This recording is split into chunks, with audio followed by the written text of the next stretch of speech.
Hello and welcome to Clamp, the Creating, Living, and Making podcast. I'm your host, Morley Kurt, and joining me as always are the marvelous Mr. Adam Mackey. Hello.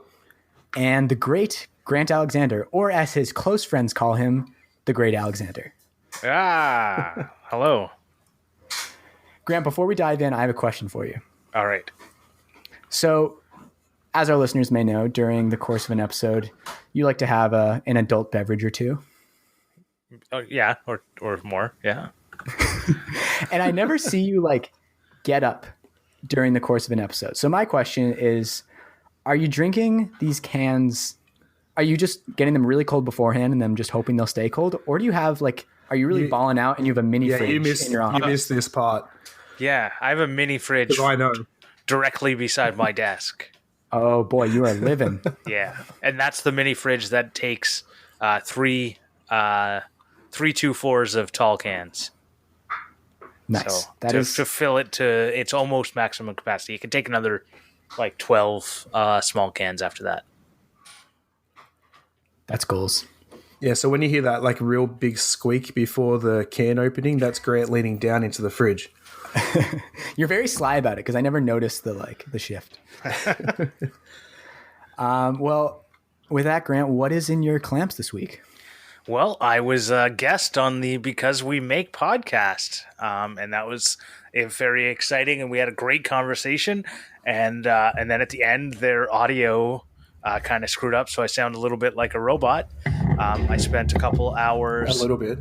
Yeah, I spent a couple hours helping them out, editing it, so that it was at least my voice lined up with what they were saying, because otherwise it was everything got slowed down at random amounts, which was really annoying. I was thinking it was kind of weird. Slightly sped up Darth Vader in a tin can. Yeah, it got messed up. Yeah, I don't know what happened, but it definitely was something wrong with their software that was recording it, because my track was longer, and it was a lot longer.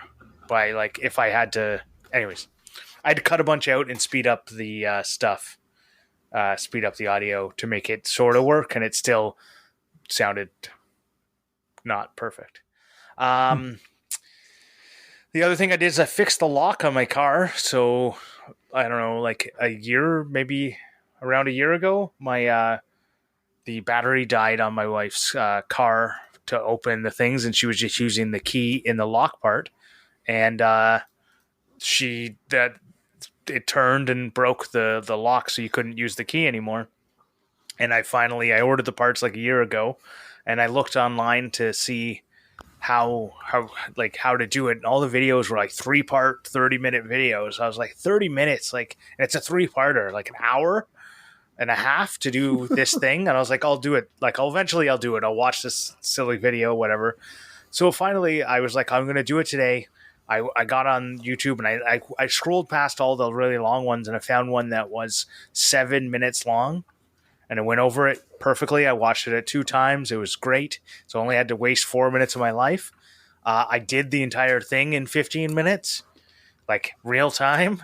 And I just went, if I did this in 15 minutes and I'd never done it before, why were these 3-part 30-minute videos happening? What were they doing in You should make the shorter video. It sounds like there's a demand for this. Right. But there already was. There's a 7-minute one.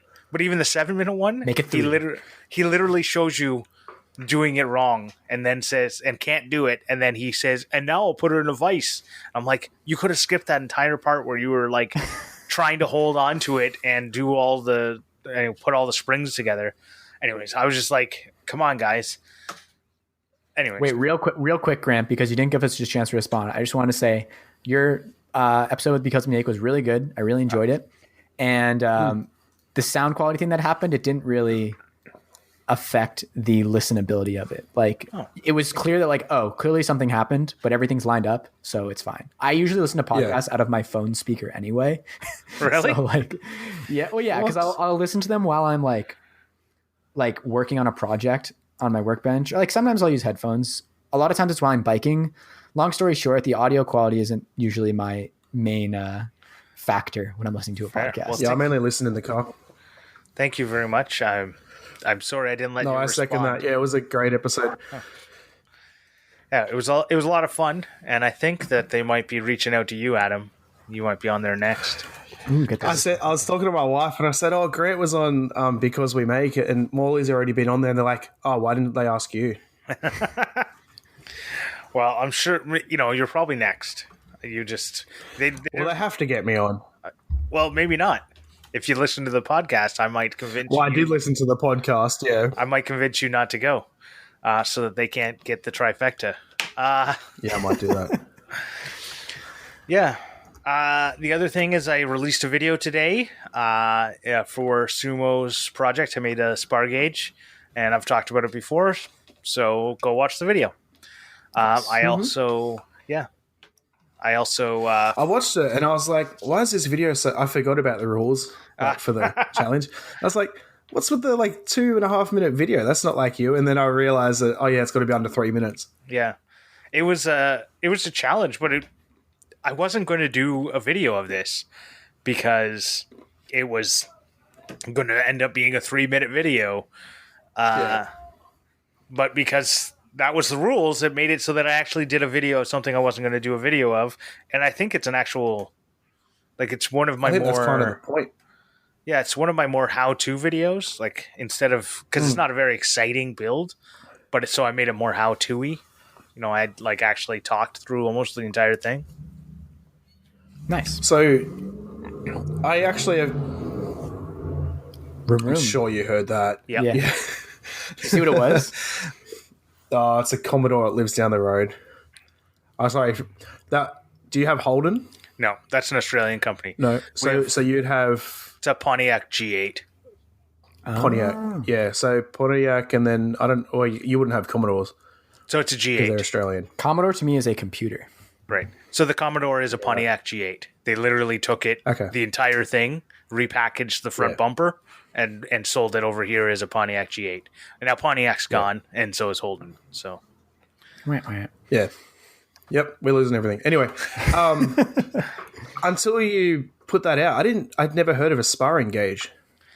yeah. So it's something that's used mainly in making poles or paddles, so that you can mark out an octagon, and then from that octagon you can make something circular or rounded very easily. Yeah. But what's really nice is it works either on a tapered, so you can make something that's tapered and have it an octagon the entire way. Oh, that's really cool. Yeah, or circular the entire way. So that's why it works so well on paddles, because a lot of times the canoe paddle isn't perfectly cylindrical the entire way. Right. Neat. Cool. I quickly say before you go on, because I forgot about the podcast. I meant to ask you in the pre-show, but I forgot. What were you talking about with the 20 episodes? So apparently, 20 when you've reached what Vincent says is when you've reached 20 episodes, that means that you've made it. If you keep going after 20, you're good to go. You're a real podcast. And if you don't, I think his philosophy is that once you reach 20, you're not just going to give up so easily. Yeah. So it's a real thing then. It's, especially if you're doing them weekly or something, if you stick to a schedule, if you think about the Askcast, as a good example of a podcast that's not quite sure whether or not it's a podcast, because they maybe record one every once in a while and don't release it on a regular schedule. Anyway, so that's his thoughts. And I really thought it was 10, but apparently it's 20. We're almost there. Yeah, we're pretty close to episode 14. 14, yeah. Yay. So the other thing I did is I fell off a ladder. So that was a lot of fun. National Lampoon style, all the way backwards. I like how you say that so nonchalant. Yeah. Which is I fell off a ladder. So I was sanding the top of my little travel trailer, because that's apparently what I like to do with my spare time. And and I was standing on the ladder, and I was leaning up against the trailer and I was standing on part of the trailer as well, just slightly, and that part of the trailer moved, and that made me kick the ladder out from underneath me. And I landed on my feet, and nothing was wrong. And I even kept the sander in my hands. It fell out of my hands, but I grabbed the cord so it didn't fall onto the ground. But like the next day, like my feet were just killing me because I fell from like the third or fourth step up. You know, landed on my feet. Like I'm sure Morley, you would have known how to fall correctly so you didn't get hurt with your parkour. I don't have any parkour skills. I am surprised at all that I landed on my feet. But yeah, I feel like the key is to falling well is you just got to let it happen. You got to like whenever I fall very dramatically because I let all my limbs go loose, so like it cushions the fall. Yeah, actually, quick segue. Like you learn that in pole vaulting. So you're not. Quick background: I pole vaulted. When you land on the mat, what else didn't you do? When you land on the mat, right? You're falling from like anywhere from 8 to 20 feet up, depending on how good you are. So, and you're wearing shoes with spikes in them, and it's really dangerous to land on the mat on your feet because if your spike gets stuck, you can twist an ankle. Yep. I've seen someone tear an ACL by landing on the mat. So it's ouch. You really want to land on your back, spreading all the weight out. So that's kind of every time I fall, I was like, oh my God, are you okay? And I'm like, yeah, I'm just like absorbing the impact. Well, just let it happen. So that's my tip. Most important question though, when you fell from the ladder, did you spill your beer? I didn't have my beer. I didn't have a beer. No. He was using power tools, Adam. Of course he wouldn't be drinking a beer. He's using a sander. Yeah.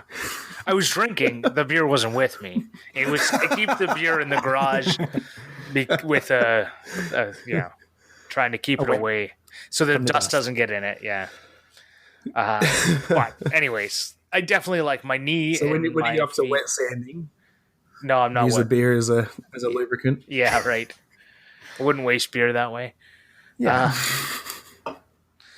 And then today was probably my most productive day in the shop in quite some time. I spent almost the entire day in the shop working on the Because We Make Enlighten Us challenge project, which is something secret, but maybe I'll put something in the Patreon. And I also finished off the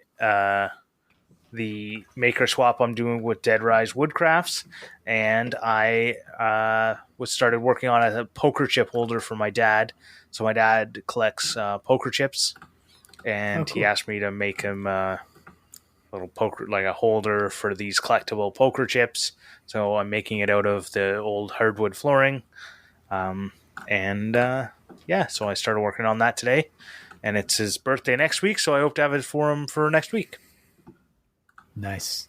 I feel like I was talked a long time, so now I'm ready to listen. All right. Adam, what about you? Well, so I've been car shopping, which has been actually a lot more stressful than you would think. It's so frustrating. Like you message people and they never get back to you. It's like, well, like, do you want to sell your car or not? Like, I had one so guy true. I found like the perfect car. I rang this guy. He's like, oh, it had a transmission issue. So I took it to the shop, picked it up, wasn't happy with it. So I took it. There was someone that wanted to look at it. He said to them, look, it's not ready, like, you know, and all this. And then I rang him again the next day and said, I want to come this afternoon. Have you picked it up yet? And he goes, oh, no, the other guy hasn't got back to me yet. I want to hold it for him. I'm like, well, I'm like ready with cash. Like, do you want me to come or not? And he just like had this attitude about him. But then he's also a small dealer, like a car dealer. I'm like, you're trying to run a business and you're talking to people like that. Like, it's just, so I just said, don't worry about it. I'll go find a better one. Yeah. I'd rather buy something not as good. But didn't you just buy a car? I bought my wife a car. Oh, okay. Yeah. My current car, I have a Ford Falcon. I don't know what you would have for that. We don't have a it's like it's a Ford version of a Holden Commodore. Okay. What year do you have? 2004. Oh, okay. Because the first thing that comes up to me is a car that looks like it's out of the early 70s. It looks like yeah. It looks like a Ford Fusion. The newer one, at least. Mm-hmm. Yeah. Anyway, my car's like not safe. It's like it's got heaps of damage. The brakes aren't like it's. I wouldn't put my kids in it, so time to upgrade. So yeah, I was planning on hopefully going to look at a car this afternoon, but the person's not getting back to me, so that's really annoying. But yeah, other than that, I've been working on the Because We Make challenge as well. I got pretty much a lot of it done. So essentially what it is like a roll of plywood to make like a table base, and then I'm going to make legs on the bottom of that. There's a pole coming up the middle, which will then have the lamp on top. But yeah, so like word of advice though, I thought boiling the plywood might make it more flexible. It doesn't work. It just delaminates, so don't do what I did. Done. Yeah, Done. Did not do. I will take that I've had advice. so many issues. Like I bought plywood thinking it'd be easier and to bend and stuff, and like I think if I just used pine, it would have been so much better. It is what it is. like steam bending. I don't know if pine would be great, but like a hardwood with straight grain would be good. Yeah. The problem with I didn't want to get into steam bending though. Yeah, then you're kind of what you should have done is like kerf cutting, like I'm doing on mine. Yeah, but it wouldn't give me the look I want. I'm pretty happy with what I've got. Like, the only issue was like when it was really small, because it's a spiral. When it was really small, it cracked a couple of times. But you know, it's just more of a concept. It's just an art piece, really, to me. Like, I'm never going to put it in my house. I saw your teaser pictures, and I'm like, yeah, I can't really envision what it's going to look like all done. So I'm really curious to see what it's going to look like. It almost looked like a watch spring all wound up. Yeah, right. When I was making it, it felt like I was rolling up a fruit roll up or something. Cool. But yeah, pretty. It's coming out like I expected it to. It's looking better than I actually expected it to. But yeah, I don't know. It is what it is. What else? Oh, I put out my B-roll video. I saw that. That was cool. It was such like, I don't know how I feel about it. Like, I'm happy with it for what it is, like being a first video, but I feel like it needed a lot more editing and like skills that I don't have. But that was the whole point of making it, was to start learning those skills. Yeah. It's like exactly what we talked about last week. Like, you watched your Clampmendation, you watched all these B-roll videos, so now you have really good taste about it, and you're going to be super hypercritical of your own. Like, it's a first attempt. It is what it is, right? Yeah. And now you're ready to like dive into the next one. I thought it was pretty epic, and I don't understand why it's called a B-roll video, but maybe that's. I don't know either. Oh, that's okay. That's just what it was when I found the videos that I was watching that I wanted to like imitate in my style. Well, they were called B-roll videos, so that's what I called it. Ah, okay. And I've actually had a couple of people message me that are editors saying like that they liked it and stuff. There was one guy. I can't remember his name, Felix, the editor or something like that. He commented on the YouTube video saying it was good. And like, so like, that's what he does. He edits B-roll videos and that. So I've like reached out to a new audience, which is pretty cool. That is awesome. super cool. Yeah. Like, how do you think you what? Let's save this for a little later, but I want to know how you think you got that, like how you feel, like what strategy did you use to reach out to a new audience? Yeah. Okay. And the only other thing this week I've done, if you can't tell already, I got a new microphone. So Silky I think smooth. Morley and I now have the same microphone, Yeah, buddy. which is really cool. Oh no, yours is different. No, it's the same. It's just on a different stand. No, you've got your plug's different. I think you have the model up. Oh, okay. If you look at your USB plug to mine, this is great audio for the podcast listeners. Yeah. No, mine looks different. But yeah, Nice. That's sick. that's about all I've been up to. Well, this week, I actually finished my Because We Make Enlighten Us challenge project and got the video for that out, which I was pretty happy about. Yeah. Yeah, looks cool. So for anyone listening who hasn't seen it, I made a 3D printed reading light for our room. So I got this like pendant light cord kit from the Home Depot. It's actually really nice for being just from the Home Depot, like a wrapped cord, and 3D printed a lampshade around it, made up of concentric rings. And then that attached to a ball mount, which is mounted above our bed now. And it's great because the only really reading light we had before then was a bunch of like Christmas lights on the walls, which is a really nice aesthetic, and it's very cozy at night. But since they're on the walls, if you roll over onto your side, the light's like shining right into your face. So it's really nice now having like the light from above. Go figure. Like the mount that you've put on the wall could be put on anything. Like you could make a stand for it or anything. Yeah, for sure. I kind of, some people like comment on that when I finish it. They're like, oh, this could go in like all these different places. I was very happy with it. It fit really nicely. The ball joint worked, which I was really happy about, since that was kind of just like 3D printed and designed from nothing. Yeah.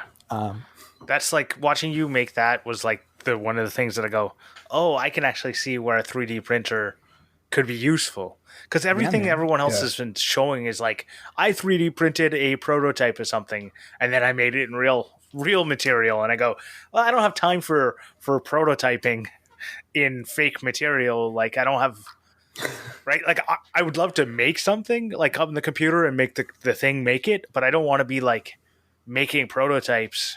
That's just not how I want to work. That's one of the reasons I'm really happy that I got my 3D printer as a kit, because it has a lot of 3D printed functional parts, and it made me realize, it gave me so many ideas for functional 3D prints. I actually use spare parts from the printer to make the ball joint, some like little metric screws and tiny little nuts. And I never would have knew the mechanics of that had I not built that printer myself. I feel like the design in making that that whole thing is a great way to learn like the program. Oh yeah, for sure. Was it Illustrator or whatever? Like a Fusion 360. It just looked like a great like way to learn different things. Like even when you like put you drew like a square or something, and I know what it's for now, but at first I was like, oh, what's that? Like a bit weird. And then it's like the slot for the square nut. Yeah. To go in. And like just things like that, like you would never think about, or how would I do that? But yeah. Yeah, it was again, like it definitely comes back to building a 3D printer, because those little details, like putting a metal piece into a 3D printed part, I 100% got that idea from the way that printer is put together.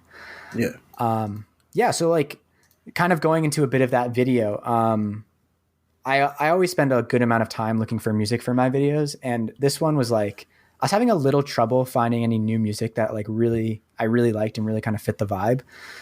But I found this one song that was pretty eclectic sounding. And I was like, oh, this could fit in really well, but it's almost too busy to do with any voiceover.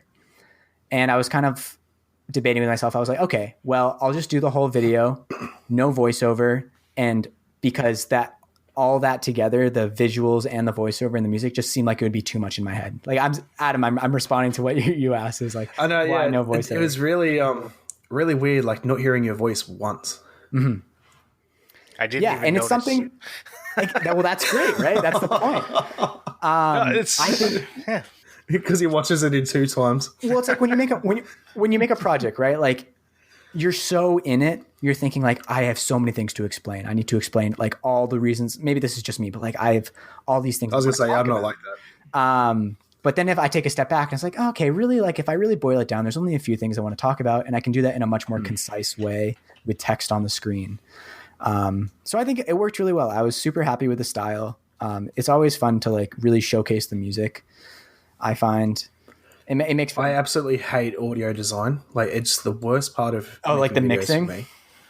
The like trying to find the right song, and this was a big thing I had to do with the B-roll, was trying to find the right song, and then like, but with the B-roll you go into even more because you have to add sound effects to everything, and like that.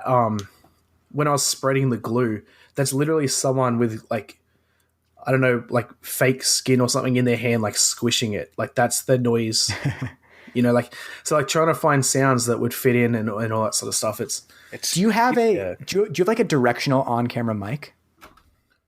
I do. Because you could probably get your own audio with that.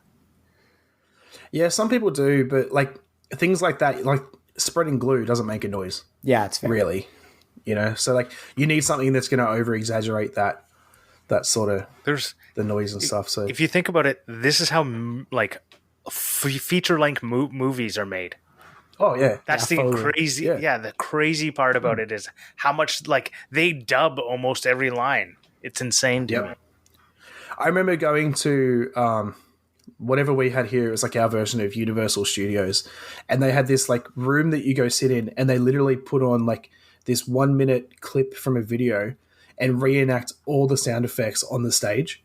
Wow. And it's insane. Like every single sound effect in like a movie in that is not recorded in like with the film. Mm-hmm. It's all dubbed after. It's crazy. Yeah, it's really an art. It's pretty incredible. It is. You should I don't know if you've seen it, but you should check out John Kipoff's video on he did a project about, it was like an art installation, data visualization for trees affected by the emerald ash borer in Philadelphia, I believe.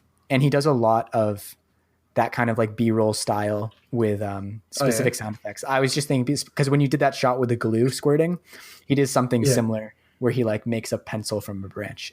I think you get a kick out of it. But I digress. Yeah, definitely look it up. Just rounding out what I've been up to. I don't know if you guys find this, but I always feel a little weird after I finish a project and put out a video.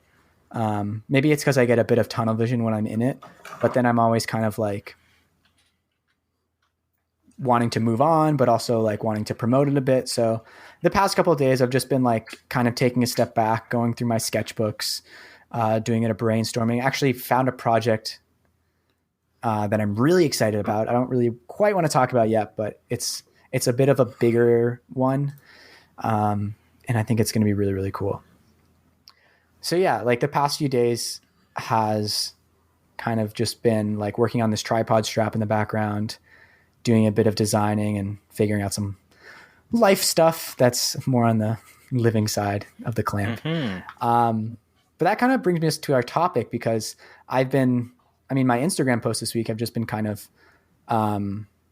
promoting this video, which is a strategy. It's something we do on social media to kind of draw people from one thing to the other. And last week at the end of the episode, Adam kind of opened a can of worms that we didn't quite have time to go into. So we decided that this episode, we're going to dive into that can of worms of social media strategy. So to start it out, Adam, why don't you start with the questions that you had at the end of the last episode? Because that was kind of the impetus for all of this. Okay. Do you remember what the question was that I asked? I know I've got it written down, but I'm not sure which one it was. I have a few. You were talking about how it was the personal to go. Personalization. Yeah. So if you did miss it last week, my question to the boys was, what are their thoughts on like personal stuff on Instagram? For instance, like my Instagram's maker related. I post stuff of when I ever do actually post of things I'm making and all that sort of stuff. And I go to the gym every day, and health and fitness is a huge part of my life right now. I have been working my ass off for quite a while. This whole COVID thing kind of took a backtrack on it. But anyway, so my thought was, if I posted pictures and stuff of being at the gym and that, should that not be on like my Instagram? And I think we decided that personal posts like that should be in the stories, and that the actual main Instagram page should be limited to the specifics of that. But then we also wanted to have a little bit more of a deeper dive on that. So we wanted to dive more into that, and yeah. So I think Instagram stories are really interesting. I almost see them as the modern version of a home video.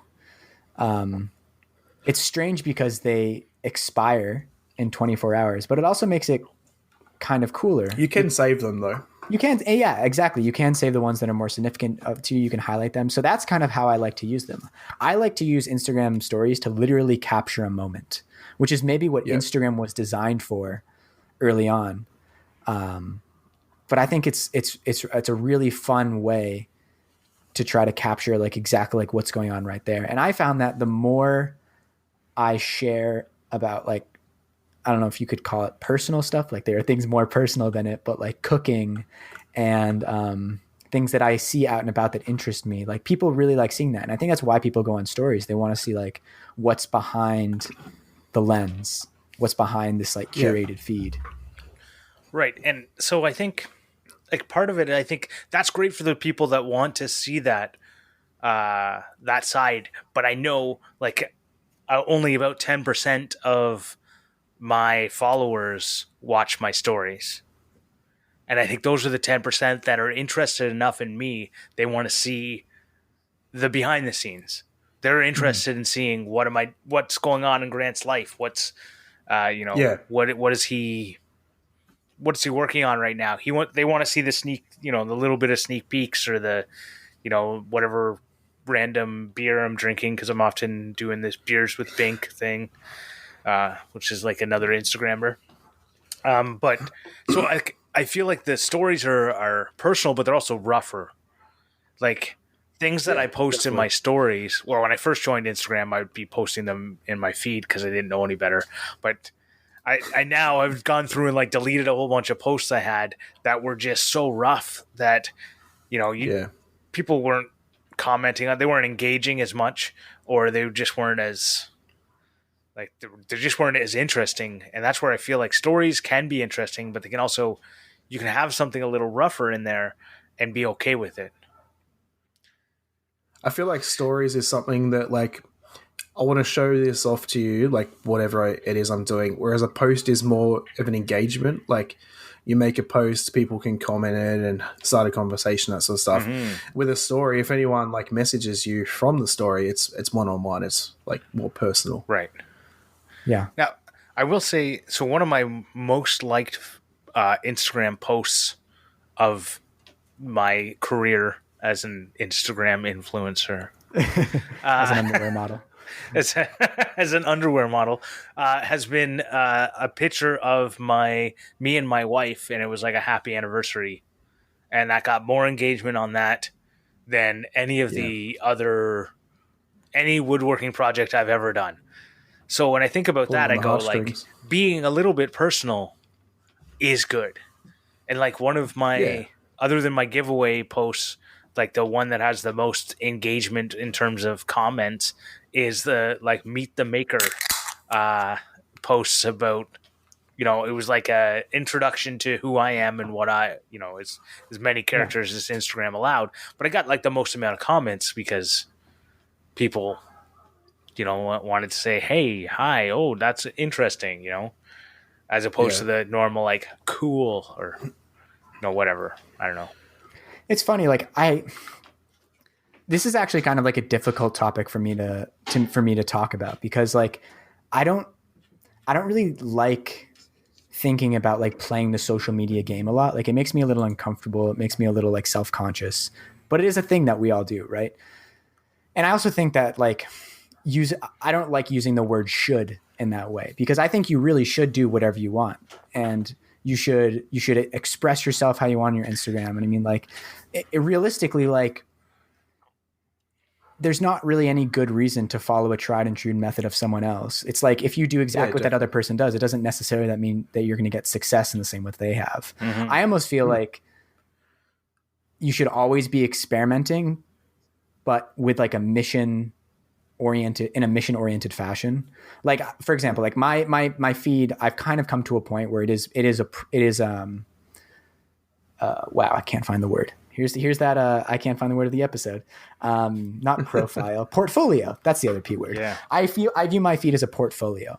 But you can go like so many ways within a portfolio. I found that videos work really well for me on Instagram and showing like a small build that I wouldn't make a full YouTube video out of. I know Ethan Carter does a lot of that as well. And it's really fun. It's like a great way to reach tons of people that would never view your stuff anyway, because some people go on Instagram to see a short video.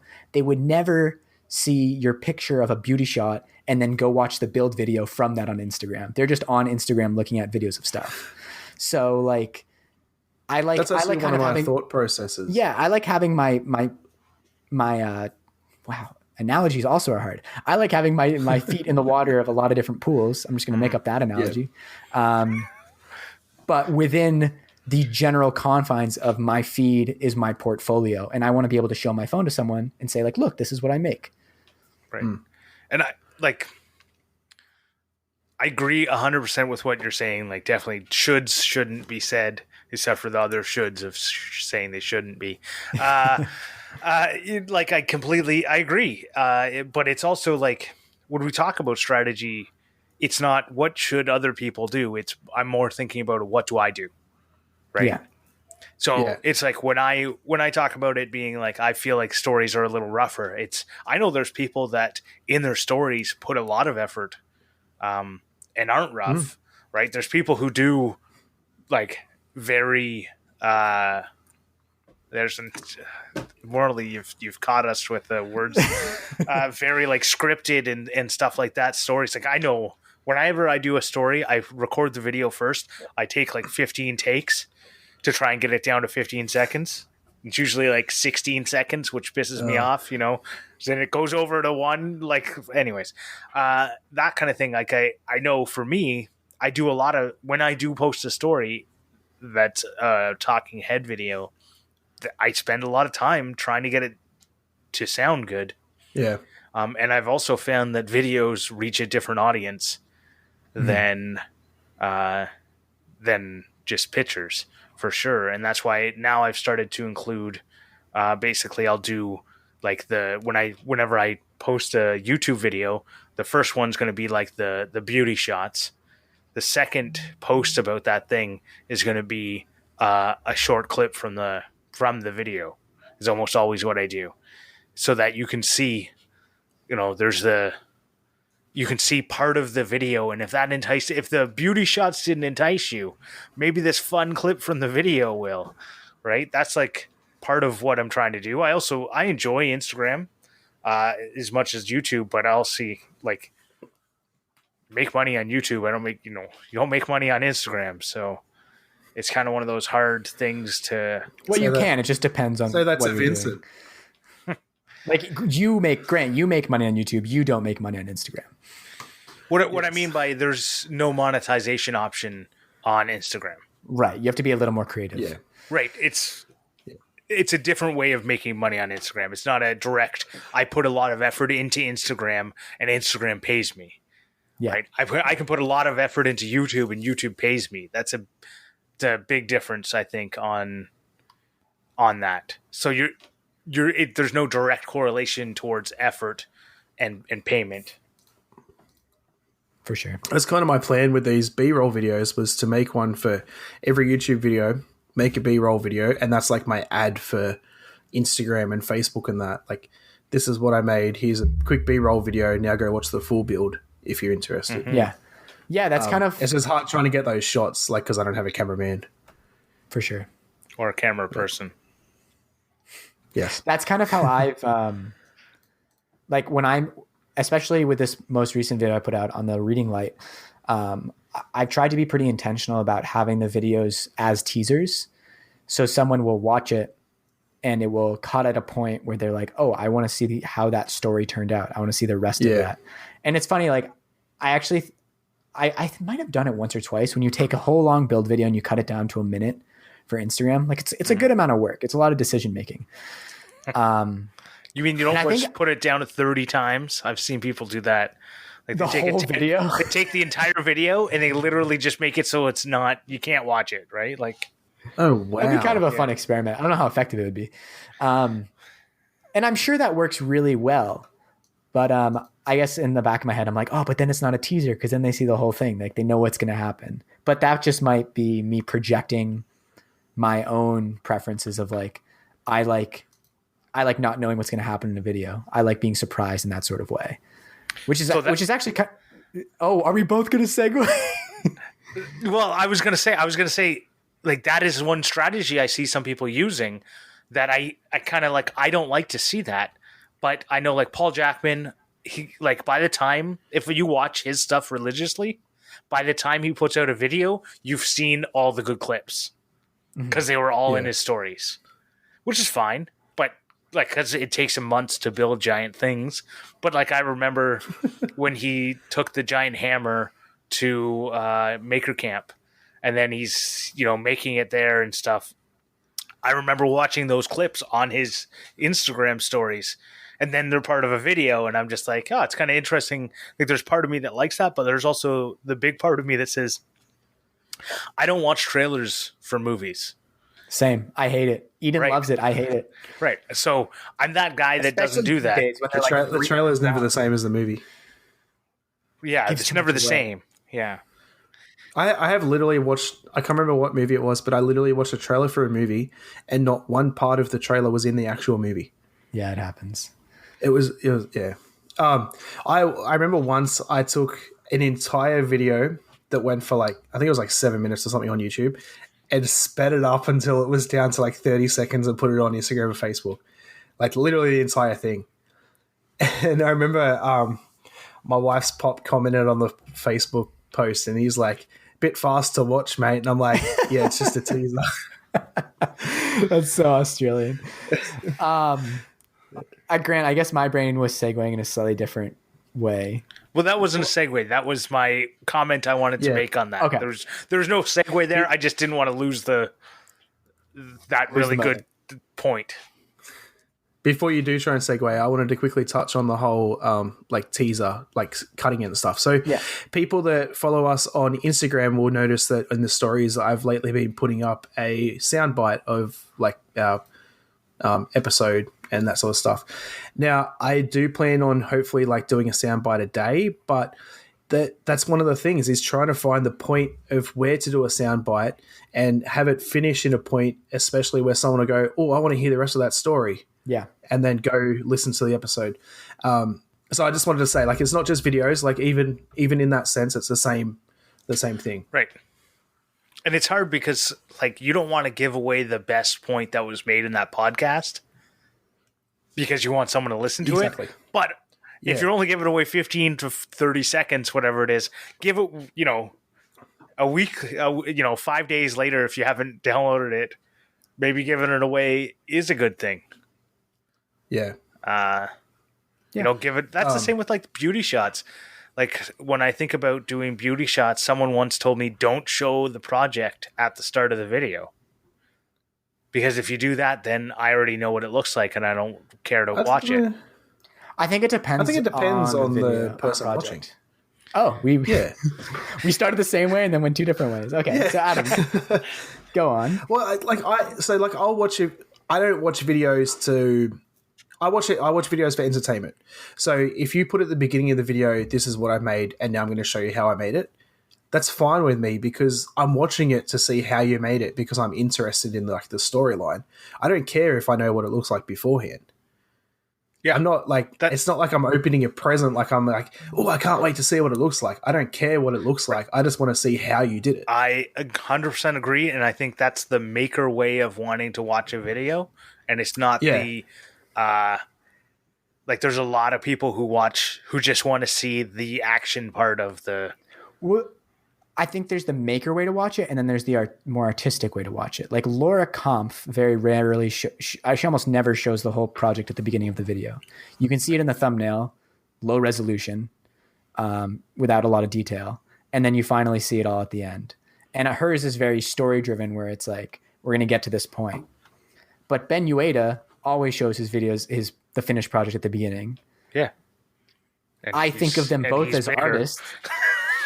Well, they're both big. I think of them both as artists, and I like watching both of their videos. I think it just depends on the style. And I would even argue, like in some of my projects, I'm trying to think back if there's videos where I haven't shown the final at the beginning. I'm sure there are. I think it just depends on the video. It depends the vibe you're going for. Right. Like, do you want it to be a mystery, or do you want it to be like really focus on the process? Right. It's what your strategy is. Yeah. And I guess, okay, this was going back to the segue I was going to make before, which is I find it sometimes very difficult to balance playing that game of like, this is what works, this is what other people want to see, versus this is how I want this video to look. And I have no good reason for having it wanting to look this way. And maybe if I make this decision, the video will perform worse, but this is what I want to do. Oh, and I make that decision every single time. Yeah. It's a constant battle. But no, I don't care what, I know there are better ways of doing it, and I don't care. No, but that's great. I think, and that's how you have you get a unique voice. Yeah. Like and this is, I feel like it's funny. Like I feel like all the podcasts I was listening to this week were kind of, a lot of people are thinking about this, where it's like, I mean, Bob on Making It, I was just listening earlier today. He was talking about like, he realized that all of their thumbnails are working within the same confines. And he realized, he's like, we're the company. We can do whatever we want. I feel like I'm restricted by these things we've put on ourselves, and there's no good reason for it. Like we can change. And sometimes it's easy to kind of build yourself into a wall, into a corner. And I think so, like David Picciuto built himself into that literal corner by saying, I'm going to wear red. My thumbnails are going to be yellow. My videos are going to be 10 minutes and 1 second long. And like he literally has a video where he says, this is what I'm going to do. This is how you know me. And I went, yeah. And then like 3 videos later, he completely changed it up because he went, I've painted myself into a corner that I don't like. Right? Yeah. Like sometimes a video needs to be 8 minutes. Sometimes it needs to be 22. 10 minutes doesn't like, it's not that's the thing I absolutely hate about like normal TV is that the 22-minute episodes. Yeah. Right. What I love about Netflix is sometimes they're 27 and sometimes they're 32 and sometimes they're 22. Right. Like, have you guys seen the Die Hard, Kevin Hart's new show? No. The episodes are literally like 7 and 6 minutes long. Oh, okay. Nice. Cool. The old. I was watching it and I'm like, did I get the wrong like copy of this? Because like, why is it only 7 minutes? Yeah. The old comedians in cars getting coffee, like the original, the first season, when he was doing it like by himself, they were way shorter, and it was, I think, better. Because there was I feel like there was less time wasted on the sponsorship by Lavazza Coffee or whatever it was. Like where I felt like the B-roll shots were literally trying to take over the seconds. Yeah, they were like stirring the coffee way too much. You're like, yeah, I get it. You have to stir coffee sometimes. That's one of the things since I started my channel, and that is that I don't want to be put in a corner. That's why I changed my name, because I didn't want to be stuck. I didn't want people to be going, oh, you're not in a garage if I ever moved out, or you're not working with wood. Yeah. You know, and like, you know, take like the length thing. Take your video that you put out this week, Grant, and turn it into a 10-minute and 1 second video. Right. It probably didn't even take you that long to make it. No, hey now. I think I had 40 minutes of footage, but I think I left the camera running by accident once, so that doesn't really count. But like, you're thinking about it as you're doing it though. Like literally, you could probably make it in like under 10 minutes or maybe 20 minutes, depending on. Oh, the thing? Oh yeah, you could make the thing in under 10 minutes without you filming it. What I mean. Yeah. Oh yeah. And it's like what you said before, you hate videos that are longer than it takes to do it. Right, so that's why it's a 3-minute video. And if it wasn't... And I guess I started painting myself in a corner as well of going, like, why would I put out a 3-minute video? I used to put out 3-4-minute videos all the time. And then I kind of started making them longer because I wanted them to have more impact. But we'll see how this one does. And if it does well, then I might do more short videos again. Well, it's funny, like as humans, we're always finding a rut to get in and stay in for a little bit, like somewhere to stay comfortable. And even if you have the best intentions, like you're like, I want to take all the time I want to tell this story. Or in my personal experience, like I, for a little while, like wanted my thumbnails not to have text in them. I saw Laura Komp's thumbnails and how they was just like a shot in her logo. I was like, oh, that's so pretty. It really makes me want to watch it. I love the way that looks, like composition wise. And I was like, that's what I'm going to do for a little bit. And it kind of, at a certain point, it was not serving the purpose of the thumbnail anymore. It was serving the purpose of a picture, but I kind of lost sight of what a thumbnail is supposed to do. It's supposed to attract someone to the video. And by going so far in the other direction, I kind of got away from the thing itself. And I got into a rut that I never really wanted to find myself in. I was like, what am I doing? Like, you have that moment of realization when you work for yourself and you're like, I can do whatever the heck I want. I'm going to put text in my photos, and I'm not abandoning any high-minded ideals by doing that. Right. For a long time, I had my logo in my video, like thumbnails. And then one day I couldn't find the spot to put it. Like, it was just, they would cover something up if I put it in there. Right. Yeah. And I just went, why am I even putting my logo in? So I went through and literally deleted my logo from every one of my thumbnails. And I said, I don't need my logo on my thumbnails. It's literally right there. Like, it's right there on YouTube. If you need to see who I am, I don't need it. They're not clicking on my video because they know it's mine. They're clicking on my video because they want the thing. Right? Like, nobody's like searching the feed looking for the Grant Alexander and going, well, if I could only figure out which one of these thumbnails was his video. Like, I don't know. Anyways, that's like a strategy. Yeah, the great. Yeah. Well, I think to kind of boil it down, it's like there's a balance to be struck towards with your own creative vision and using social media for like the purpose that it's there for. Like a thumbnail, getting someone to click on the video, a teaser video, getting someone to watch the video. Or you might just want to show a video of something that you think is cool on Instagram. And it's just... Right. And I think that's so. The purpose. The other day they had this guy who does like little Hot Wheels and Matchbox car restorations. And I looked him up. He's got a pretty big following, and he does not monetize his videos. Mm-hmm. And he gets enough views that I wish I could take that. He gets pretty big. It's a pretty big chunk of change if he were to do it, and he doesn't monetize his videos. And I just went, that's, to me, he just wants to share. Right. Yeah. And that's how I kind of started, and how I'm sure a lot of people did. And I just kind of went, that's kind of cool that there's someone out there. I think when YouTube first started, that's how a lot of people thought. Like, I just want to share my stuff. And then once people realized they could make money, of course, if I ever get it to a point where I can monetize, I'm going to do it. I'm not going to lie. But there'd be people out there now that watch YouTubers and go, oh, I want to be a YouTuber. They make heaps of money. Yeah. I mean, like plenty of kids think that way. There's such a range of people now. You've got people that just want to share, people that are doing it trying to make money, and people that are in the middle and just like, well, I want to share. If I can make money off it, why not? Yeah. Yeah. Since we segued across to YouTube after talking about Instagram stories, I wanted to ask, what are your thoughts on YouTube stories? I've never watched one and I've never used it. That's all the thoughts I have. So I don't have access to it. I'll put one thing in there. Well, that's weird. Oh, to make your own, right? I don't have 1,000 subscribers yet. So there's if you just want to try and show up in people's feeds, make 15-second videos, and they'll show up in the stories and short videos. So a guy I know that I follow on Instagram, Seaman's Custom Builds. His name's Scott Seaman. It's not sexual. Seaman. You're the only one that went that way. No, everyone who hears it, I'm sure of it. Anyways. I was thinking of like the Navy, but okay. Yeah, and what do you think about in the Navy?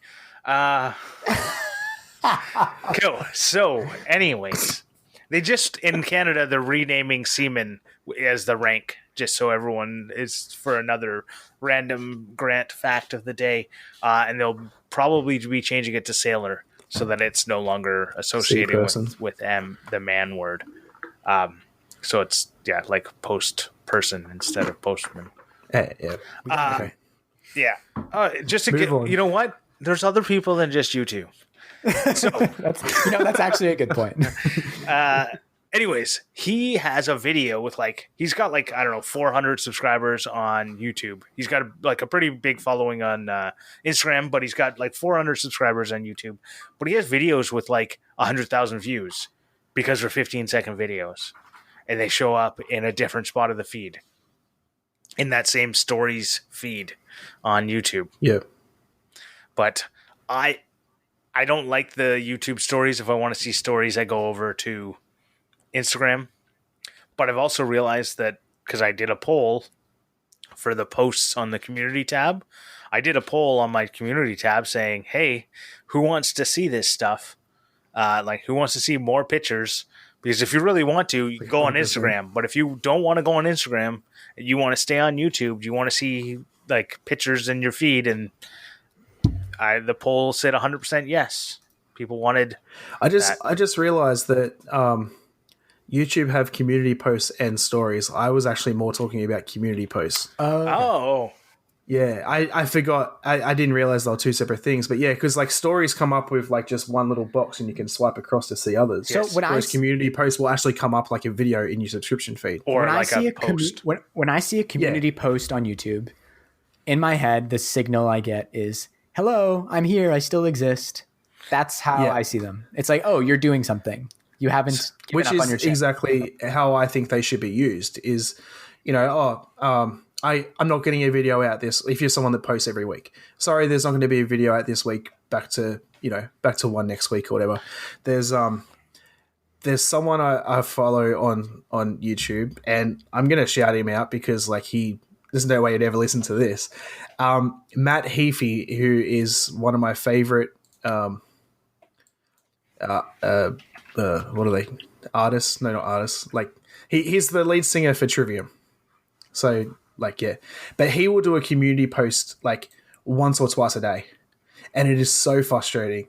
I'm scrolling through my subscription feed and it's just like, mate, I'm not on Facebook or Instagram. I don't want to see this. Like, I think community posts should be used for like sorry, I'm not going to be here this week. So all that sort of stuff. You can actually, what I do when I see one, anytime I see one, there's the 3 little dots and I click on it and I say, don't recommend posts from this channel.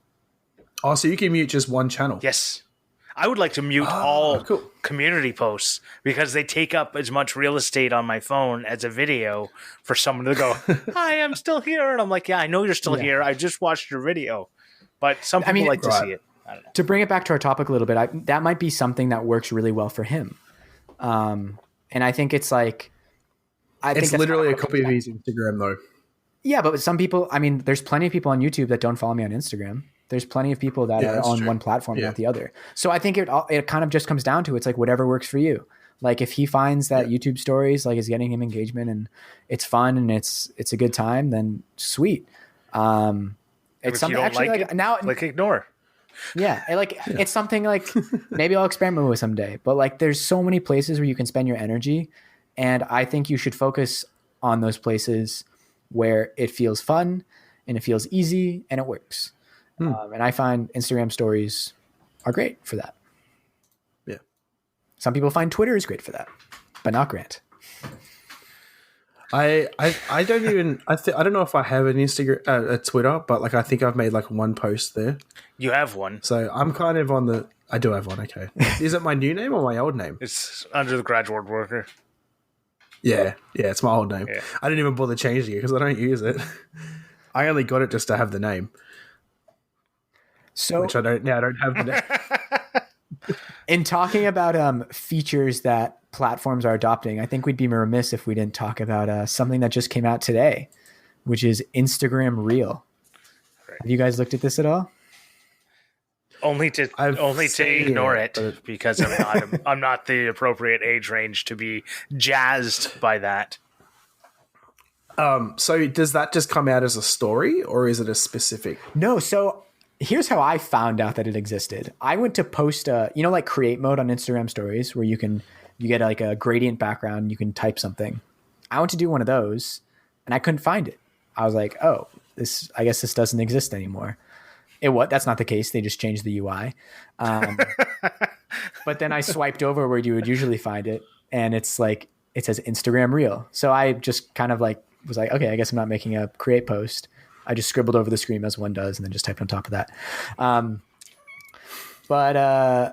then Grant or Adam, I think, mentioned it. And I was like, oh, what is this? And so what it looks like is Instagram is directly responding to TikTok.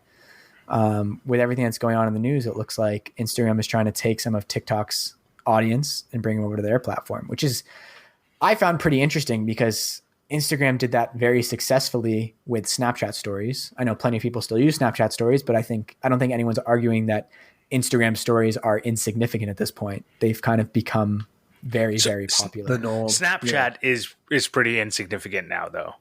Snapchat is just now more. It's not like a growth area. It's more of a chat with your friends area. I think it depends definitely, yeah. on the demographics you're looking at. I think lots of young kids, I don't know, every once in a while I accidentally swipe right on Snapchat. I'm like, what the heck is all this? But you're I was gonna say, like, I use Snapchat, but I've never posted to my story, and I never will. And I don't like. I only ever look at like people send me stuff, or I send them stuff. I don't. My wife uses Snapchat every day. She's snapping with these other people that have kids. They're the same age as Fletcher, so they started like a little Snapchat group. And Snapchat groups are super fun, right? And they all share stories about their kids as they're growing up. So it's as if Fletcher has this little cohort of kids that are growing up with him that they met one, but in New Brunswick when we went there last year. But they, like, otherwise you're never meeting these people. And it's just a interesting thing. So she Snapchats, or snaps as she calls it. But I feel like it's just like it's more of a messenger app than it is a growth tool. Oh, yeah. Yeah, like I see what you're saying. Well, the weird thing about Instagram Reel, as far as I've seen so far, is that you see it in the Explore tab, and then you can scroll through the Reels. And I don't know if the algorithm works the same way as TikTok, which is like if you like something, you'll just get flooded with a ton of stuff like it. And then you can also follow people. I didn't really see a follow functionality specifically for Instagram Reel, or you can go to someone's profile, and then it's kind of like IGTV, where they have a separate kind of tab for all their Instagram Reels. I've seen one Instagram reel, and that was John Malecki's. I saw that too. I saw that today. Yeah, and it was on his Instagram, like as if it was IGTV. Mm-hmm. Yeah. So he might have just screen recorded it. Anyways, go on, Grant. From what I've seen is it's in my feed. They show up in my feed just like IGTV does. And I think it's going to be the same as IGTV. IGTV was Instagram's like answer to YouTube. And you can see how useful IGTV is. Like, the problem with IGTV to me, and the same with like Reels, is like I go to Instagram for pictures, and when I like the IGTV, the problem is you can't pause the video and come back to it. Right? Yeah, that annoys me. Yeah. Right? And oftentimes, like, because I have a little kid, and sometimes you're like watching a video, and you're halfway through, and then he's like, does something really ridiculous, and you're like, oh no. Now I have to go take care of that. And if you're in an IGTV video, well, just say goodbye to it, because you're never going when you're watching it on the feed and then it comes up, keep watching. Yeah. And then you've got to actually click on it and open it up rather than just watch it in the feed. Yeah, that is annoying too. It works. It does work really well for some people, though. Like comedians, where a lot of times, like the Netflix is a joke Instagram channel, they'll have a few minutes of a stand-up special, and they'll show the first minute, and then you can click over to IGTV. And I think tons of people do that. I think comedy Instagram, it's really big.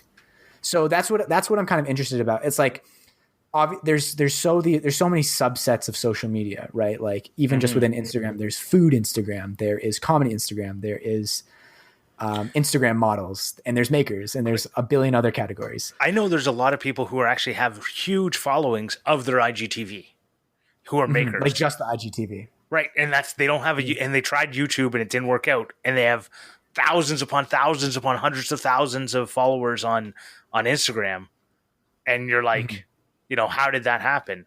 Well, it's the videos in Explorer.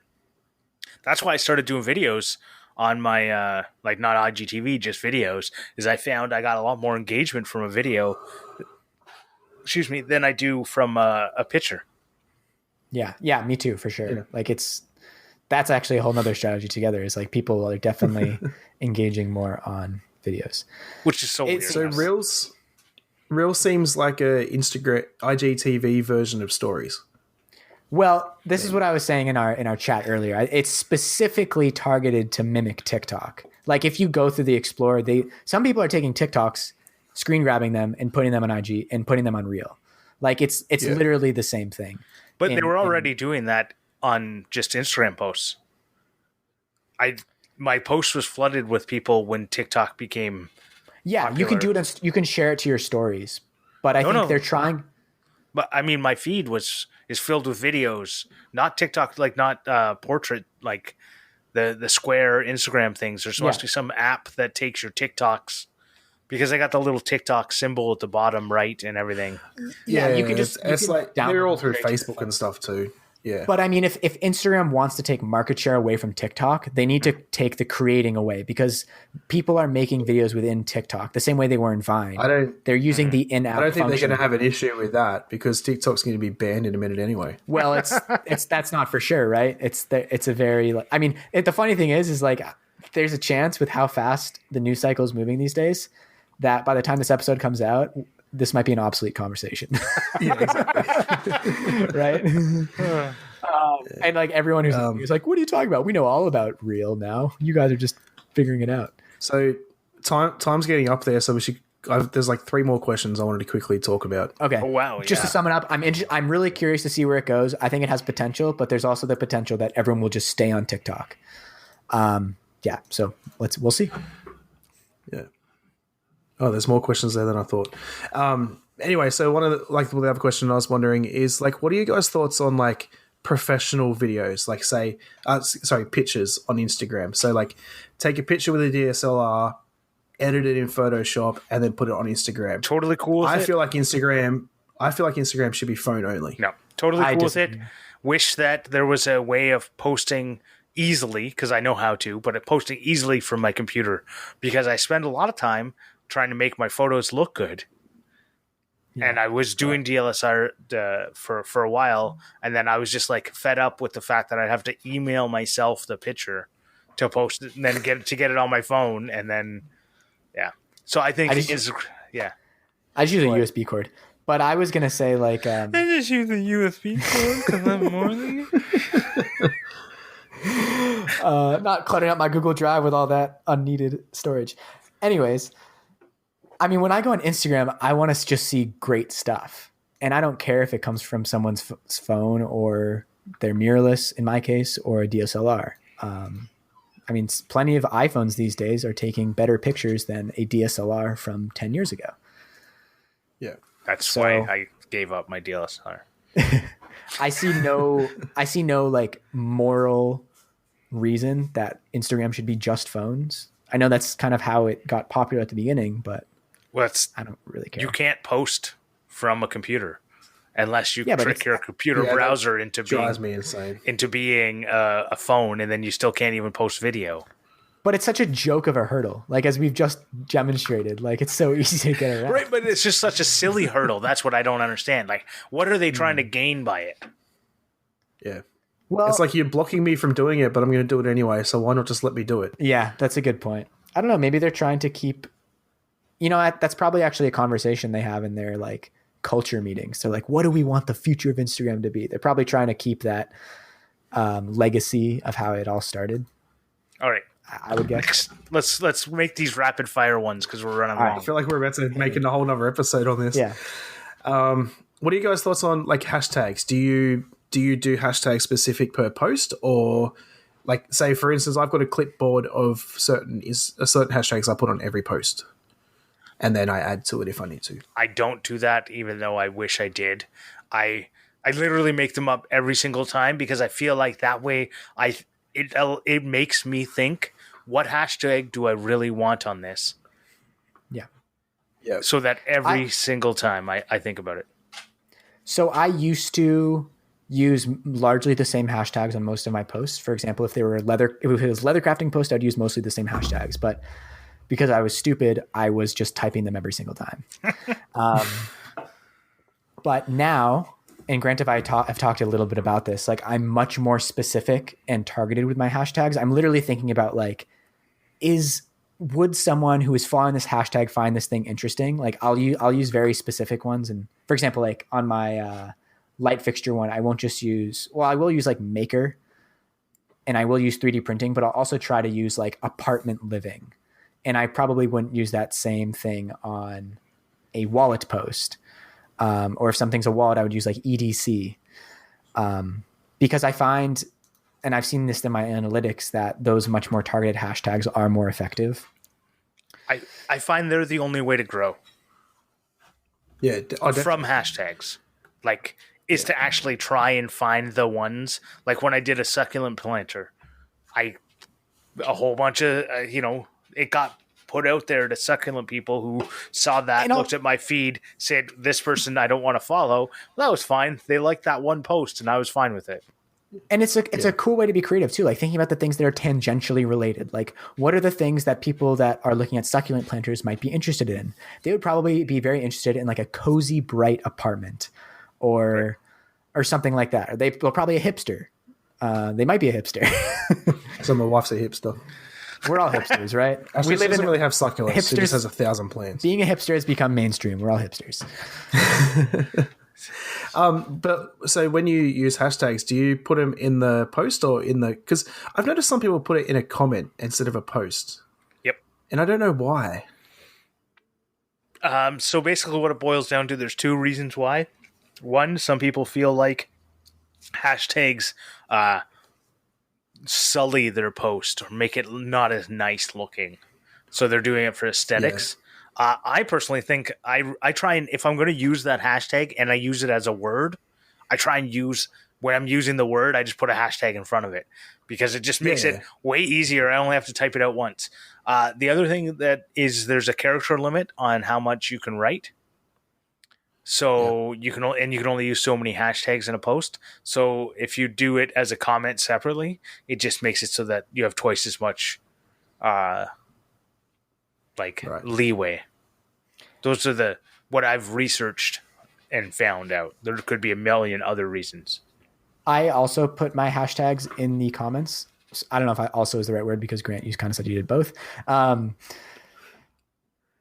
don't do that. Oh, I do that. Because I learned early on that it works just as well as putting the post. And I guess I do kind of think it does sully up the post a little bit, especially if you share it to other platforms, like Facebook and Twitter. Then you have like all these on Facebook. It doesn't really make any sense. I guess it actually. So on my Instagram, I put it in the post. On the Clamps Instagram, I put it in the comment. Well, you should put. And I don't know why. You should put it in the post on the Clamp because it's not shared anywhere else, and that's interesting. So Facebook now has hashtags as well. I'm sure Facebook has. Well, they should. Does it automatically make them hashtags though? Yes. Okay. But nobody searches for hashtags on Facebook because Facebook's a dead social media. Hot take. Anyway, moving on. Hot take. Have you tried? You have. So we all have a Facebook, and I think actually Maker Mackie has the highest number of followers potentially. I think I have 7. God, I don't even know. I think you have like 90 something. Maybe Morley has more. I think he actually has 160. I'm pretty sure I got more than that.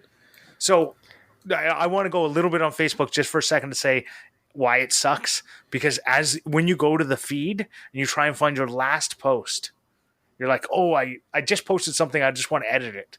Right. And that happens a lot where I'm sharing something from Instagram and I want to edit it on the Facebook one because it doesn't pop over nicely. Like, check the link in my bio. I can just put a link on Facebook. So I will try and edit it. It is not, you have to scroll and scroll and scroll, or you have to click on another thing. It's very bloated. Agreed. It's so bloated. That's why it sucks. Yeah. I don't use the Facebook app for my Facebook page. Me either.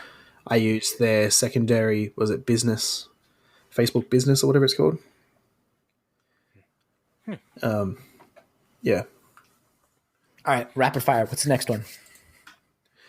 How important is say spelling, but spelling and like grammar? Because really, do you read Instagram posts? Because I don't. I do, really, and unless I'm really interested. I find it very important because I'm one of those people who associates good spelling with intelligence, which is a stupid thing to do, and I realize it's biased. But what about like a clear like misspelling, like say like fat finger misspelling, not like you don't know how to spell, but you just like slipped. Then I think you're lazy. So that you should read what you've written and. Right. I mean, I put a lot of time and thought into my captions and my descriptions, and I'm like with Grant. I have that implicit bias of associating spelling with intelligence, which, like we said, is not necessarily the most accurate thing. So, I mean, I think I want the people that read it to understand what I'm saying. So I feel like using clear spelling and grammar is a good way to do that. Yeah. Like I kind of almost abandoned text lingo and talking to people. Like I'm just going to type out exactly what I want to say. I don't need to write. Well, except for LOL. Like LOL. Yeah, I was just gonna say it's really hard because the other thing is like a whole bunch of and you just look like an idiot if you put more than 4. Yeah, well, almost become a language on its own. It's like LOL doesn't mean like I'm dying laughing. It's like it's a little chuckle. Yeah. So yeah, I mean, I think spelling's important for me. But I know there's lots of people who don't care at all. Like, and they'll spell their wrong and your and use the wrong your. But when I see that, I just see someone who's either lazy or incompetent. I don't know. Which, yeah, I'll admit I misspell quite a lot and have pretty bad grammar. My wife always picks up on it. She's like, "You did it wrong. People are gonna think you're an idiot." Like, but I just like, oh yeah, I'm lazy and always in a rush. Like you also don't have to make long, drawn out descriptions. Like if you read Jimmy DiResta's descriptions in his YouTube videos and his captions on his Instagram, they're usually really short. Yeah. Yeah. My YouTube descriptions lately have just been a list of like my previous videos. Because I've seen a few people do that, so I just copied that. I don't think that strategy works. I'm just put that out there. Yeah. I just do it because I can't be bothered to make up a description because I am not good at writing descriptions. Then you don't have to write one. Just say, "Hey, this is my video. I made this." Exactly. But all right, well, we can. Sorry, did you want to dive into that a little bit? No, I was forgetting my place on this episode.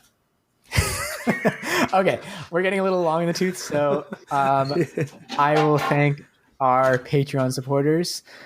Shout out to Leroy from Big Rock Timberworks, who is our prime. Yeah, cheers to that. Who is our prime F-Clamp supporter. Thank you very much, Leroy. If you want to support the show, you can go to patreon.com/clamp. And if you support us there, you get access to the after show, as well as the pre-show that we sometimes do, and secret photos and things. It's a fun time. We talk about all sorts of stuff. Lots of drinks. If you want to know what we're drinking, that's the pre-show. Yeah. We talk about in the pre-show what we're drinking for the day. No reviews this week? No accents for me to do? No reviews. All right. Well, guys, leave reviews. I need to expand my accent repertoire. Even like leave fake reviews. It's totally cool. Go on iTunes, create an account, leave a fake review with a random country. It's going to be fun. And try and like see if Morley can do a Scottish accent. See if he can do an accent from Russia. Like, go for it. It'll be fun. Yeah, I want to do more. So do that. All right. Clampmendations. Who wants to go first? I'll go first. I actually have I have 2 this week, and the only reason I have 2 is because one of them is really not maker related or anything at all, and is very specific to people in Australia. So I figured I should bring on another one for people that can actually use it. So my local supplement store is called Beast Mode Supplements, and I just like the service they provide is just absolutely amazing. And I feel like if you do listen to this in Australia, they might ship worldwide. Actually, I'm not sure, but if you're in Australia and you take supplements, really look them up and give them a go because they're just amazing. Other than that, my actual Clampmendation is, did you guys see Ethan Carter Designs drill holder that he put up on Instagram? Yes. I thought that was really cool. That's so cool. So cool. It's not quite enough drill bits to accommodate my 107 billion drill bits, but the thought process of it, though, like the thought of making tool holders and stuff from epoxy that can go on those sort of walls is such a great idea. Mm-hmm. Yeah, so, I agree. Yeah, very nice. Link that up in the show notes. Yes. What about you, Grant? Oh, me. Well, this week is this will be a triple the triple Clampmendation for Al's Hack Shack, because this week I really feel like when talking about strategy, and this is actually why I put it in here, is because I think like his idea is like you have to know me to want to click on one of my videos, because I'm not going to give you a title about what it is, and you're going to have no clue what it is from the thumbnail. So in this latest video, the title is A, and it's like Men in Black themed. That's what the A is, like how they take away your name and then you just get assigned a letter. Oh yeah. Right. So that's why it's called A, because he turns some water pistols into like Super Soaker style water pistols and he like paints them up so they kind of look like Men in Black style fun things. And then he builds a secret door. And I think that it was just a kind of cool, fun thing. And I think you would never ever click on this video unless you knew who Al was. And even then, you have no clue what he's going to build based on what he says, like based on what's in the video. I actually think you would, like, once it gets enough views, because you might see that in your recommended. You're like, oh, what's this cool thumbnail that's just called A? I want to see what that is. Like, it's very intriguing. But I think I agree. If he can hit that viral video category, but a lot of it, like, to get there, you have to have something that people click on. And so they are only clicking if they know who he is. Like, it's just a weird, like, I think he's got the strategy of, if he could make it, it'll soar far. But there's a lot of times that it's just going to crash, because it's just an interesting strategy to take and trying to, anyways. It's a really cool video, and he made it a secret door, and secret doors are always cool. Awesome. I love secret doors. I saw it in my feed today. I didn't get a chance to watch it, but I really want to. I will. Sweet. Well, I think when I see that thumbnail, it's like the Avengers or something. It's Men in Black, so it's pretty close. Yeah. Is Men in Black is it Marvel, or is it its own thing? I don't know. No idea. I want to know now. We have to know. It's Marvel. I already looked it up. Ah, nice. Okay. I'm the Google master. You are. I don't even know why I bothered typing. I knew you were going to get it before me. It was so originally it was a Malibu, but Malibu Comics, nobody knows what that is. And then later it was Marvel. All amalgamated into the mega corporations. Yeah. So, my Clampmendation. The past few months, Eden and I have been reading the Harry Potter series together. From the beginning, it was a big part of both of our childhood, and we were like, this would be great. Like, we've never experienced the series together. And it has been great. It's According to your last video, she just reads it to you. You gonna believe everything you see online? Yes. I will have you know, I do much better voices, but my voice needs a rest sometimes, so she takes up the slack. We just finished Goblet of Fire, and apparently the Harry Potter books are in very high demand in the Toronto Public Library right now. So it's a bit of a lag time getting the fifth one. Close friends and family don't have it. So we were like, well, I guess we can watch stuff again, which we haven't done in a while.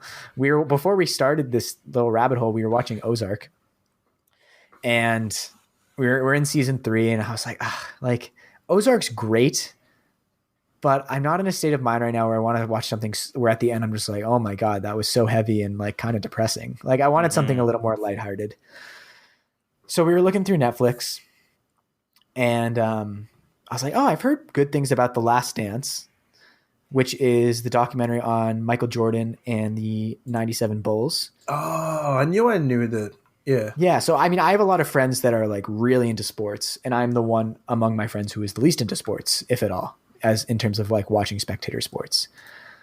But I was like, oh, I mean, I've heard it's like objectively good, and I always love stories about like successful people and their mentality and how they got the way they were. So we started it, and it's awesome. We watched like 2 episodes the first night. We watched like 1 1/4 last night. Yeah, I mean, I think it was last week or the week before that I recommended How I Built This. it's kind of the same reason why I really like that. Those stories about like very high level people and all the drama that goes into it. Like, it's just crazy in sports how much of a mind game it is. Like, these guys are all top level athletes, but just their mindset and the culture of the team plays such a big role. And it's really well made. I'm really enjoying it. I haven't finished it, but yeah. I really want to watch it. I haven't watched it. Like growing up, the Bulls, like obviously, were the team, right? Yeah. Like how old were you in '97, Grant? I was 13. Okay, so this was like, you must have been right, and I was super into basketball. And my brother, who's 6'4", I thought one day I might grow up to be that tall. I didn't. But I was super into basketball, thinking like I'll hit that growth spurt any day now. And basketball was the only sport I actually enjoyed playing. But my height at the final 5'8" said, "Sorry, that's not the game for you." But the Bulls were the team. Like, I would play on like a little Sega or whatever, play the NBA jams, and you always picked the Bulls. You always picked Jordan, Pippen. Right, like that was like your 2-team, like 2-on-2 was like NBA jams. You get on fire, like throwing the ball. Anyways, I really want to watch this. It sounds awesome. Yeah, just one last thing on it. One thing I found really amazing about it is that like they go back and they interview his high school coach, his college coach, and it's really incredible how like even before he was the basketball player that he was on the Bulls, people were like, this guy is like no one I've ever seen before. And that was before he had put in all the work to become the Michael Jordan that we know. It kind of blows your mind. So yeah, check it out. Good show. Thank you, sir. All right. Well, the world is, I'm sure, chomping at the bit to know that Clamp does now. Great, I'm going to do it. It's not me. It wasn't even him. It wasn't even me. Anyways. Okay. What I meant to say was, TF Turning, you make a wonderful theme song. We love it. It always pumps me up whenever I listen to Clamp in the shower and I hear that song with the crack. I don't listen to Clamp in the shower, but I was listening in the bathroom earlier. I was listening to Because We Make the other day, and it finished, and then one of our episodes came on, and the music started. I'm like, I know that music. And then it took me a second to realize that it was our podcast. You know, it's a great theme song because it's quippy, it's recognizable, and it really pumps you up. Yeah, when you hear it, you know what it is. Yeah, I love it. So shout out to TF Turning. Yeah, check him out. And I'm sure the world will be chomping at the bit to know that Clamp does now have a Twitter. We are at the Clampcast. It was a struggle to get this off the ground, but we did it. So I'm gonna start tweeting a bit there. Maybe get some questions before episodes if people have things that they might want us to talk about. Get some feedback. It should be fun. So now we're really on the Twitter, like way overtakes Instagram. Yeah. Well, you know what we need? We also need a TikTok. So Morley, if you can get on that, and we'll just put our sound bites up on the TikTok. Why not? And what's the other Snapchat? I'll start a Snapchat account, and we already have. I guess that leads me to let's get a MySpace. Well, we already have one. MySpace. Let's get a Foursquare. Yeah, we'll get a Vine, even though you can't get them anymore. Yeah, I have an ICQ account. Does I anyone like how we all skipped just getting a YouTube channel. let's get a Club Penguin. do you know what ICQ is? No. No. Well, Is that like a MMORPG? No, it was just a chat, like a really old, like when dial-up internet was a thing. It was a chat program. Cool. And anyways, you would be assigned a number, and like MSN Messenger. It was like MSN. It was before MSN Messenger. Right. But so yes, I can sign into that and rename it Clamp. Why not? If anyone wants to find it, it's 15473. I can't remember it anymore. Used to be like I have a small number for an ICQ number because I had it because I'm an old person who was on the internet when he was young. Back when All right, Jordan was playing on the Bulls, I was on the internet. We're doing that thing that normally happens when we get an hour and 30 minutes in our episodes, and we're getting delirious. So, yes.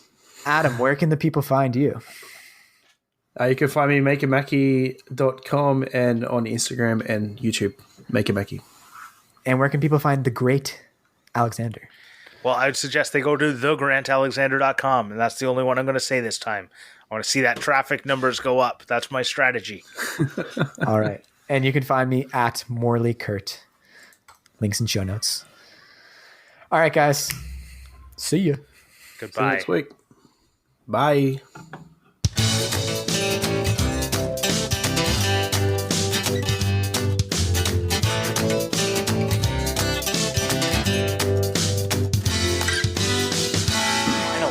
I have been waiting a long time for this. Same. Nice. See, I would have waited, but it was begging me to start early. Ooh. Have you had these side lunch? No. I've heard of them, but I haven't had one. This one's a wheat beer. I'm a big fan of wheat beers. I'm not. Oh. What are your top varieties? So if I were to go with the top ones I drink or I want to drink is a lager. I like lagers. They're like super easy to drink. But if I'm only having one, if it's like you can have one beer and then you're not having any more for the rest of the night, then I'd probably go with like, I don't know. Depends. In the winter, I'd go with a stout. In the summer, I'd go with an IPA. Gotcha. But not like a crazy hoppy IPA, like a medium